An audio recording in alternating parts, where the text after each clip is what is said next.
ನಮಸ್ಕಾರ ಸ್ನೇಹಿತರೆ, ನಾನು ನಿಮ್ಮ ಪ್ರೀತಿಯ ಗೌರಿ. ಗೌರಿ ಪ್ರಪಂಚಕ್ಕೆ ಸ್ವಾಗತ.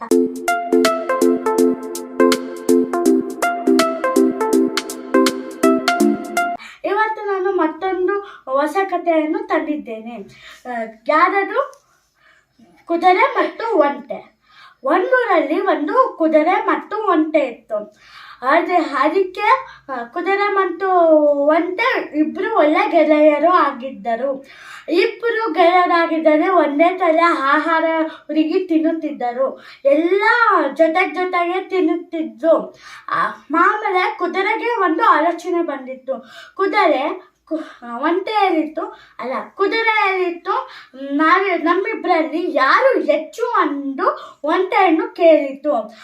ಅದಕ್ಕೆ ಒಂಟೆ ಹೇಳಿತು, ನಮ್ಮಿಬ್ಬರಲ್ಲಿ ಯಾರು ಹೆಚ್ಚು ಅಲ್ಲ, ನಾವಿಬ್ಬರು ಸಮಾನರು ಅಂತ ಕೇಳಿ ಕುದುರೆಗೆ ಸಿಟ್ಟು ಬಂದಿದ್ಮೇಲೆ ಇವಾಗ ಅಲ್ಲಿ ಆನೆಯನ್ನ ಇಟ್ಟಿದ್ದಾನೆ, ಅವನನ್ನು ಕೇಳೋಣ ಬಾ ಅಂತ ಒಂಟೆಯನ್ನು ಕರೆದಿತ್ತು.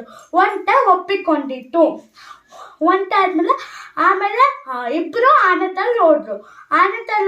ಆನೆಯನ್ನ ನಮ್ಮಿಬ್ಬರಲ್ಲಿ ಯಾರು ಹೆಚ್ಚು ನೀನಂದು ಹೇಳು ಅಂತ ಹೇಳಿದ್ರು. ಆನೆ ಏನು ಹೇಳಿತು, ಒಂದು ಸ್ಪರ್ಧೆಯನ್ನು ಇಡೋಣ. ಯಾರಾದರೂ ಓಟದ ಸ್ಪರ್ಧೆ, ಯಾರು ಮೊದಲ ಗುರಿಯನ್ನು ಮುಟ್ಟುತ್ತಿದ್ದೀರಿ ಅವರೇ ಹೆಚ್ಚು ಆಗಿ ಇದ್ದೀರಿ ಅಂತ ಹೇಳಿತ್ತು. ಅದಕ್ಕೆ ಎರಡು ತನ್ನ ಒಂದು ಓಟದ ಸ್ಪರ್ಧೆಯನ್ನು ಇಟ್ಟಿದ್ದು. ಅಂದರೆ ಒಂದ್ಸಲ ಓಟದ ಸ್ಪರ್ಧೆ ಆದ್ಮೇಲೆ ಇನ್ನೊಂದ್ಸಲ ಓಟದ ಸ್ಪರ್ಧೆಯ ಮಾಡೋಣ ಅಂತ ಎರಡು ತಂದೆಯ ಓಟದ ಸ್ಪರ್ಧೆ ಅಂತೂ ಇಟ್ಟಿದ್ದು. ಫಸ್ಟ್ ಓಟದ ಸ್ಪರ್ಧೆಯಲ್ಲಿ ಕುದುರೆ ಮತ್ತು ಗುರಿ ಮುಟ್ಟಿದ್ದು.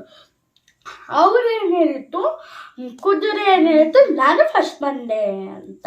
ಅವಾಗ ಆನೆಯನ್ನ ಹೇಳ್ದ, ಇನ್ನ ಒಂದು ಓಟದ ಸ್ಪರ್ಧೆ ಇದೆ, ಅದರಲ್ಲಿ ಯಾರು ಗೆಲ್ತು ಅನ್ನೋ ಲಾಸ್ಟ್ ಚಾನ್ಸ್ ಅಂತ ಕೇಳಿ ಅವಾಗ ಅಲ್ಲೆಲ್ಲ ಮಣ್ಣಾಕಿದ್ರು.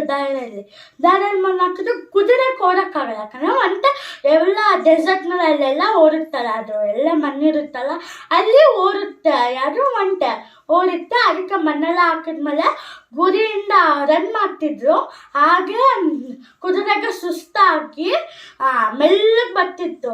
ಒಂಟೆ ಓಡೋಗ್ತಿತ್ತು. ಅದಕ್ಕೆ ಒಂಟೆ ಹೊರದ್ಮೇಲೆ ಒಂಟೆ ಒಂದು ಗುರಿ ಮುಟ್ಟಿತ್ತು. ಅದಕ್ಕೆ ಇಬ್ಬರು ಸಮಾನರು ಅಂತ ಆನೆಯನ್ನ ಹೇಳಿತ್ತು. ಇಬ್ರು ಸಮಾನರು ನೀವು ಅಂತ ಹೇಳಿದ್ರು. ಹೇಳಿದ್ಮೇಲೆ ಆಮೇಲೆ ನಮ್ಮಿಬ್ರಲ್ಲಿ ಯಾರು ಬರಂಗಿಲ್ಲ, ನಾವಿಬ್ರು ಬೆಸ್ಟ್ ಫ್ರೆಂಡ್ಸ್, ಇನ್ಮೇಲೆ ನಾವಿಬ್ರು ಬೆಸ್ಟ್ ಫ್ರೆಂಡ್ಸ್ ಆಗೋಣ ಅಂತ ಹೇಳಿದ್ರು.